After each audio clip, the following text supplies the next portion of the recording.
live analysis, expert discussions on trending stories in politics, business, socio-economic, sports, and documentaries. So catch all the updates on the happenings around the globe. Welcome back. If you're just joining us, this is Atn Health Forum, where we'll make a compilation on critical health issues of the society and prefer solutions through the instrumentality of medical professionals. And we have with us today an optometrist, one of my favorite dogs, by the way. Oh, well, hello, Dr. Jenny. My pleasure to be with you again, Wendy. Yes, it's good to have you here again. Welcome back. My pleasure. Okay, so if you're just joining us earlier, I announced that we will be talking about amblyopia.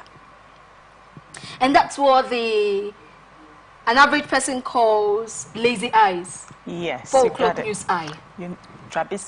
Strabismic eye or crossed eyes. Okay, yes. The amblyopic eye is not a crossed eye.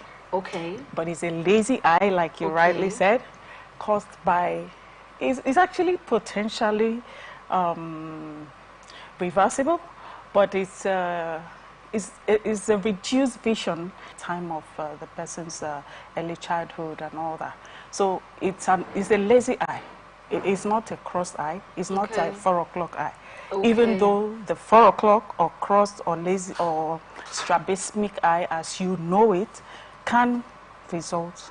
Okay, so how common is amblyopia in Nigerian children? How common? Well, for want of local records,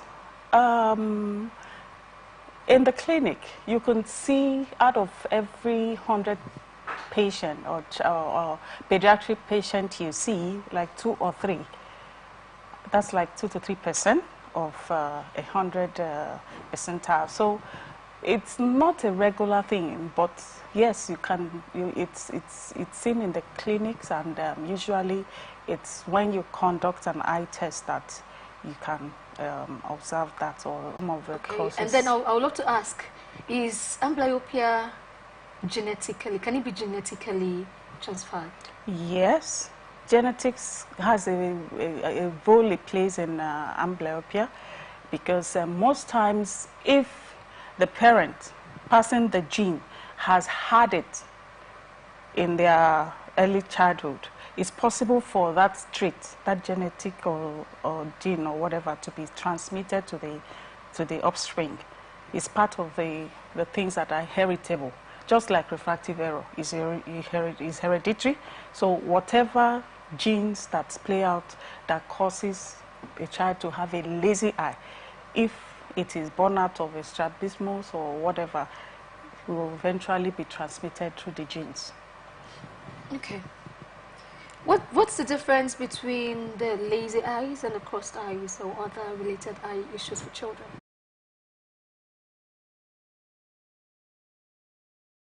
Anybody can see most it times, know. yes. But amblyopia doesn't. So what are the early signs of amblyopia in the child? Like what should the parents, or what would the parents see to know that, okay, I need to take this child to the hospital, or this is what this is? What are the early signs in a child? Yeah, thank you for that question. You know, most times here in this side of our world, you know, you have a lot of doctors when you have most medical conditions, it's also as affects the eye, are better diagnosed by the professionals that are trained for it. But to help the layman or between throwing and catching things, you look out for those signs, because there is a problem or an issue with depth perception in this child. By the time you throw that child a ball, they may not be able to understand the speed at which that ball is coming at them, so they can't catch it. So look out for that. That child may be having signs of amblyopia. Look out for a child who has fatigue when they're trying to read or do schoolwork, especially when they're writing.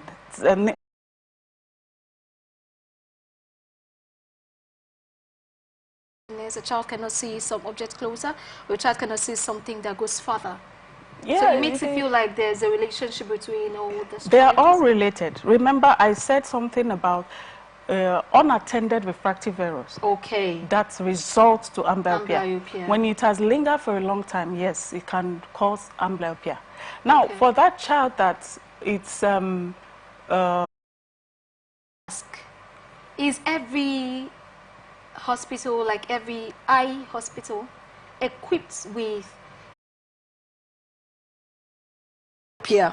Yeah. What are the effective treatments for amblyopia? Well, the main thing is to treat the causative situation that is causing the amblyopia. If it's amblyopia caused by strabismus, you have to address the strabismus. But I'll focus on the amblyopia that is caused by refractive errors, which is usually the most common in the clinics. Now, refractive error, by checking to what extent that refractive optic training or whatever you may call it, by automatic, but over time it happens that you stir up that visual cortex or the area in the brain where that the neurons are not, sending the adequate stimulus to the part of the retina. But the major focus is to get a retina image that is clear by giving refractive correction, and then if possible you can combine it with the patching. Well, anyhow you put it, but sometimes it's sad.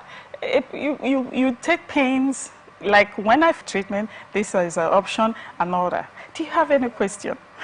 And then you go asking, and then I reiterate if possible. Now when you finish reiterating and the person is like, can't I use eye drop? Those type of questions. But the